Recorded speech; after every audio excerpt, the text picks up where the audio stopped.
Hello good morning to all of you. तो कैसे हैं आप लोग। जैसे कि आप सभी को पता है कि आज के वीडियो हम लोग भक्ति आंदोलन के बारे में पढ़ाया जा रहा है। भक्ति आंदोलन के बारे में एक दो वीडियो और भी डाला जा चुका है। अगर आप शुरू से नहीं देखे होंगे तो प्लेलिस्ट में जाइएगा, जाकर आसानी से देख सकते हैं। अगर नहीं भी देखे होंगे, यहाँ से देख रहे हैं तो थोड़ी सी मैं बता देता हूँ भक्ति आंदोलन का मतलब क्या होता है। कि देखो ये आंदोलन शुरू क्यों हुआ, ऐसे तो कम से कम इतना तो पता होना चाहिए कि आंदोलन का मतलब क्या होता है। समझ रहे कि नहीं समझ रहे। अब ये भक्ति आंदोलन शुरू क्यों हुआ, उस समय समाज में बहुत ज़्यादा बुराइयां बढ़ चुकी थी, बहुत ज़्यादा कुरीतियाँ बढ़ चुकी थी, यानी कि छुआछूत भेदभाव वाली जैसी भावना बहुत ज़्यादा थी।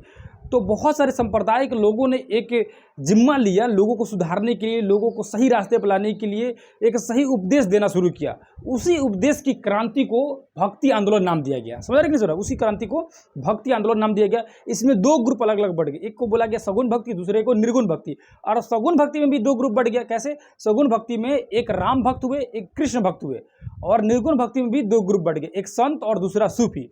ये सभी लोग क्या कर रहे थे? सभी लोग लोगों को उपदेश दे रहे थे, अपने तरीके से अपने विचारों से लोगों को सुधारने का काम कर रहे थे। देखो सब में कॉमन बात यही था कि सभी लोग ये भक्ति आंदोलन से जितने भी जुड़े हुए संप्रदाय थे या जितने भी जुड़े हुए लोग थे, उस सब में उदारवादी की भावना थी। अब ये उदारवादी मतलब क्या होता है? उदारवादी का मतलब होता है एक दूसरे धर्मों को एक समान भावना से देखना, एक दूसरे को मतलब इज्जत देना, सम्मान देना। समझ रहे? उसी को कहा जाता है उदारवादी भावना वाले लोग। समझ रहे? मतलब कट्टरवादी भावना नहीं था, कट्टरता इनमें नहीं थी। समझ रहे हैं? ये सभी लोग उदारवादी भावना के थे, चाहे वो सूफी हो, संत हो या राम भक्त हो, कृष्ण भक्त हो, सभी एक ही जैसे थे। समझ रहे ना? ये सभी लोग भक्ति आंदोलन की शुरुआत करते हैं, लोगों को अपने अपने तरीके से सुधारने की कोशिश करते हैं, जिसमें हम राम भक्त, कृष्ण भक्त और संत लोग के बारे में पिछले वीडियो में बता चुका हूं और उसका वीडियो अपलोड किया जा चुका है। अगर आप नहीं देखेंगे तो प्लेलिस्ट में जाइएगा, जाकर आसानी से देख सकते हैं। आज का क्लास हम लोग सूफी के बारे में पढ़ना है, तो आज का क्लास शुरू करते हैं। तो मैं हूं आलमगीर और आप क्या देख रहे हैं? अपना ही चैनल आलम स्टडी सेंटर 08, जहां पर देखेंगे सूफी के बारे में पढ़ना है। देखो ये सूफी शब्द आया कैसे? जैसे संत मतलब समझ आ रहा है कि साधु, उसी तरह सूफी जैसे मुस्लिम में जितने भी जो लोगों को उपदेश देने वाले हैं, लोगों को सुधारने वाले हैं, उनको सूफी कहा जाने लगा। ये सूफी क्यों कहा जाने लगा, कहाँ से ये शब्द आया? तो सूफी शब्द जो है अरबी भाषा का शब्द है। सबसे पहले याद रखो, सबसे पहला क्वेश्चन बता है ये किस भाषा का शब्द है, तो ये अरबी भाषा का शब्द है सूफी। समझ रहे? समझ रहे? सूफी एक ये सूफीवाद जो भावना थी ना, ये इराक में एक्चुअली में इराक में शुरू हुआ था। इराक के बहुत सारे राजाओं ने था, वहाँ के राजा जो थे ना, मतलब वे लोगों से उपहार वगैरह नहीं लेते थे। जैसे उपहार नहीं लेते थे, उनकी लोगों की सेवा करने की भावना ज़्यादा थी। वहीं से ये शब्द जो है ना प्रचलित हुआ, एक सूफीवाद भावना वहाँ प्रचलित हुई।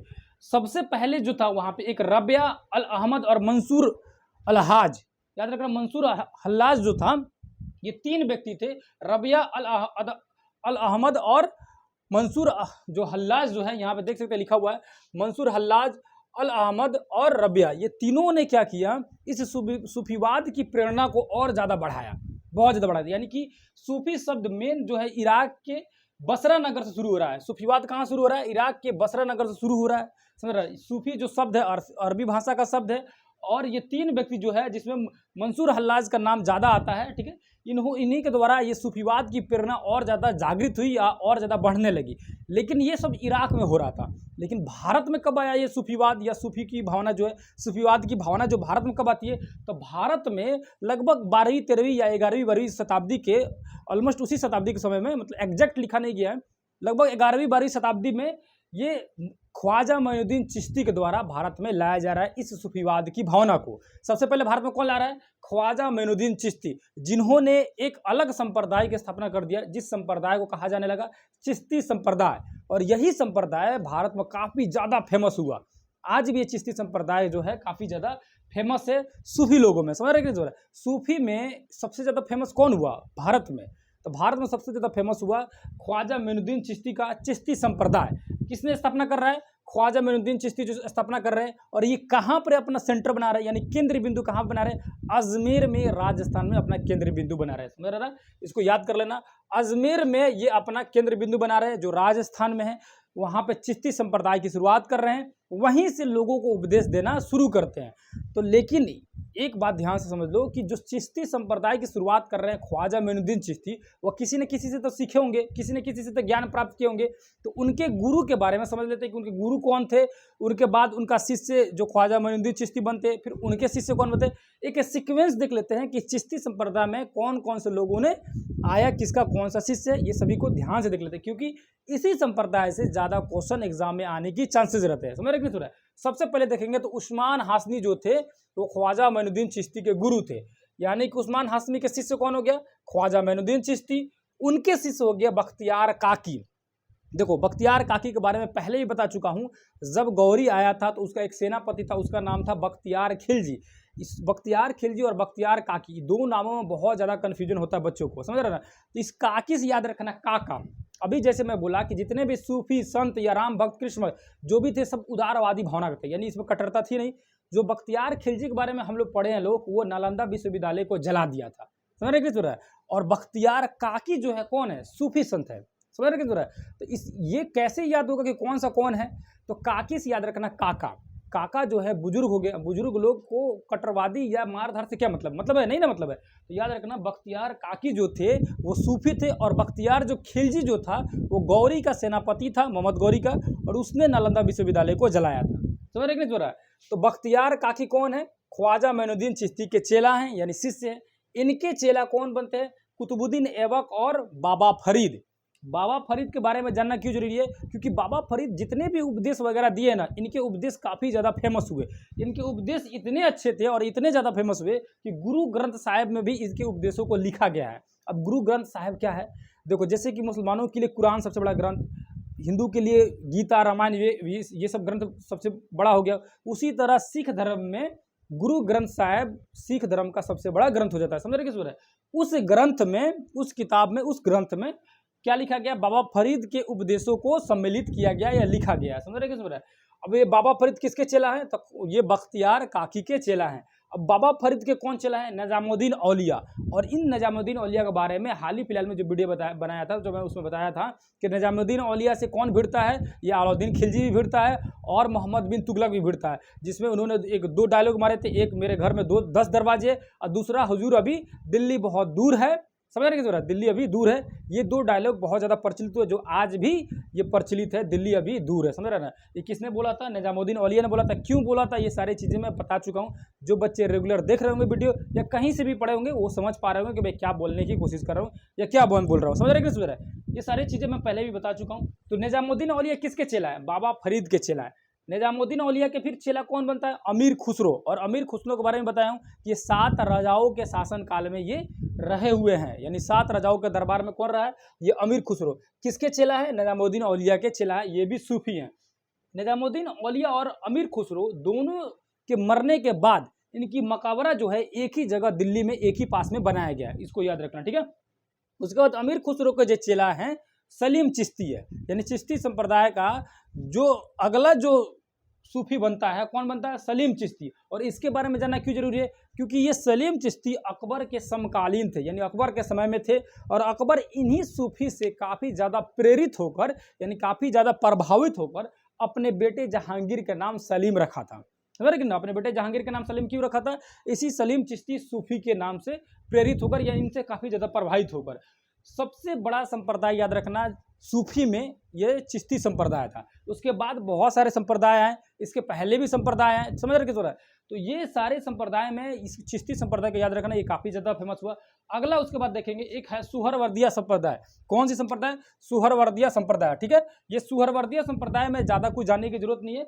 ऐसे जानने के लिए सबके बारे में जानते रहोगे तो बहुत लंबा वीडियो भी हो जाएगा, और ये एग्जाम व्यू से उतना ही नहीं पूछता। अगर सूफी के बारे में जानना है तो नेट से जाकर देख सकते हो, या उसका एक स्पेशल वीडियो बना दिया जाएगा। ये सिर्फ एग्जाम व्यू से बताया जाता है, अदरवाइज आपको उतना सोचने की जरूरत नहीं है। नहीं तो बहुत सारे बच्चे कुछ मैं छोड़ देता हूँ ना, तो लगते हैं कमेंट वगैरह करने और लगते हैं पूछने के लिए कि ये चीज़ छोड़ दी, वो चीज़ छोड़ दी। तो ऐसा कुछ नहीं है। जो एग्जाम व्यू से इंपॉर्टेंट रहता है उसको बताया जाता है, जो जरूरी नहीं है उसको थोड़ा सा छोड़ के आगे बढ़ जाता हूँ, ठीक है? समझ रहे हैं? तो सुहरवर्दिया संप्रदाय जो किसने शुरू किया? तो बहाउद्दीन जकारिया ने, याद रखना बस। सुहरवर्दिया संप्रदाय की शुरुआत कौन कर रहा है? बहाउद्दीन जकारिया। उसके बाद अगला संप्रदाय के बारे में, इस संप्रदाय के बारे में ज़्यादा जानना जरूरी है, फिरदौसी संप्रदाय। इसके बारे में इसलिए जानना जरूरी है कि फिरदौसी संप्रदाय जो है बिहार में काफ़ी ज़्यादा प्रचलित था। पूछेगा क्वेश्चन कि भारत में सूफी का सबसे बड़ा संप्रदाय कौन सा था? चिश्ती संप्रदाय। लेकिन बिहार में सबसे ज़्यादा प्रचलित सूफी संप्रदाय कौन सा था? ये फिरदौसी संप्रदाय। कहाँ इसका केंद्र बिंदु था? जैसे चिश्ती संप्रदाय का केंद्र बिंदु कहाँ था? अजमेर में, राजस्थान में। इसका केंद्र बिंदु था पटना के दानापुर जो जगह है, वहाँ पे एक जगह है मनेर शरीफ। इन्हीं के नाम से पढ़ा। याहिया मनीर जो हैं ये फिरदौसी संप्रदाय की शुरुआत करते हैं, यानी फिरदौसी संप्रदाय की स्थापना या शुरुआत किसने किया? याहिया मनेरी ने किया था, याहिया मनेरी। इन्हीं के नाम से वो जगह का भी नाम पड़ गया मनेर शरीफ। ये कहाँ है? दानापुर में है। जो बच्चे पटना के होंगे या बिहार के होंगे ये रिलेट कर पा रहे होंगे कि मैं क्या बोल रहा हूँ, दानापुर जगह कहाँ है। बहुत सारे बच्चे देखे भी होंगे, समझ रहे किस हो रहा है। तो मनेर शरीफ जो दानापुर में है ये याहिया मनेरी के नाम पे पड़ा। ये याहिया मनेरी है कौन? तो फिरदौसी संप्रदाय के सूफी हैं, समझ रहे ना। ये बिहार में सबसे ज्यादा प्रचलित सूफी संप्रदाय है। अगला संप्रदाय कौन सा है? नक्शबंदिया संप्रदाय। नक्शबंदिया संप्रदाय जो है इसके संस्थापक है बाकी बिल्ला, बागी बिल्ला, समझ रहे। नक्शबंदिया संप्रदाय इसलिए मैं बोल रहा हूँ, ये संप्रदाय जो है पाकिस्तान में ज़्यादा फेमस हुआ। यही कारण है, देखो इस पर प्रभाव कैसे पड़ेगा। अभी मैं बता रहा था कि जितने भी सूफी हुए, संत हुए, राम भक्त, कृष्ण, सारे लोग उदारवादी थे, लेकिन एक नक्शबंदिया संप्रदाय जो था इसमें थोड़ी सी कट्टरता थी, यानी इनके कंपेयर में ये कट्टरवादी थे, इनके कठोर व्रत थे, यानी कि जो भी उपासक वगैरह करते थे, उपासना करते थे, समझ रहे ना। ये थोड़ी सी इनकी जो डिसिप्लिन जो थी हार्ड थी, बाकी सब में मतलब थोड़ा सा ईजी था, समझ रहे किस। ये कट्टरवादी भावना के इनके कंपेयर में ज़्यादा थे, समझ रहे किस। तो ये है कहाँ का? पाकिस्तान का है। जाहिर सी बात है पाकिस्तान का है तो थोड़ा सा प्रभाव पड़ ही जाएगा। सॉरी, समझ रहे। नक्शबंदिया संप्रदाय जो है पाकिस्तान में ज़्यादा प्रचलित हुआ, यही कारण है कि इसमें कट्टरवादी वाली भावना ज़्यादा बढ़ गई। इसका शुरुआत कौन कर रहा है? बाकी बिल्ला या बोले बागी बिल्ला, समझ रहे नहीं। बागी बिल्ला जो है नक्शबंदिया संप्रदाय के संस्थापक है। अब बहुत सारे बच्चे जो इस पाकिस्तान के सपोर्टर होंगे थोड़ा सा दिल पर लग जाएगी, या पाकिस्तान के कुछ बच्चे अगर वीडियो देखेंगे तो थोड़ा सा उनके होगा, उनके संप्रदाय का जैसा भी है वो समझे, बस हमको बताने की जरूरत है। नक्शबंदिया संप्रदाय जो था कट्टरवादी भावना का था। बागी बिल्ला जो है इसका संस्थापक है। अंतिम जो देखेंगे कादरिया संप्रदाय। कादरिया संप्रदाय जो है अब्दुल कादिर ने इसकी शुरुआत की है। अब्दुल कादिर, इसका थोड़ा लंबा नाम है, अजीब टाइप का नाम है, बस इतना याद रखो कि अब्दुल कादिर जो है कादरिया संप्रदाय की स्थापना कर रहे हैं। ये जो संप्रदाय है इराक के बगदाद शहर में ज़्यादा फेमस हुआ या ज़्यादा प्रचलित हुआ, समझ रहे हैं। ये कादरिया संप्रदाय इराक में फेमस हुआ, नक्शबंदिया संप्रदाय पाकिस्तान में फेमस हुआ, फिरदौसी संप्रदाय पटना में फेमस हुआ, और सुहरवर्दिया संप्रदाय की जो संस्थापक है जकारिया है। उसके बाद चिश्ती संप्रदाय जो अजमेर में राजस्थान में इसका केंद्र बिंदु है।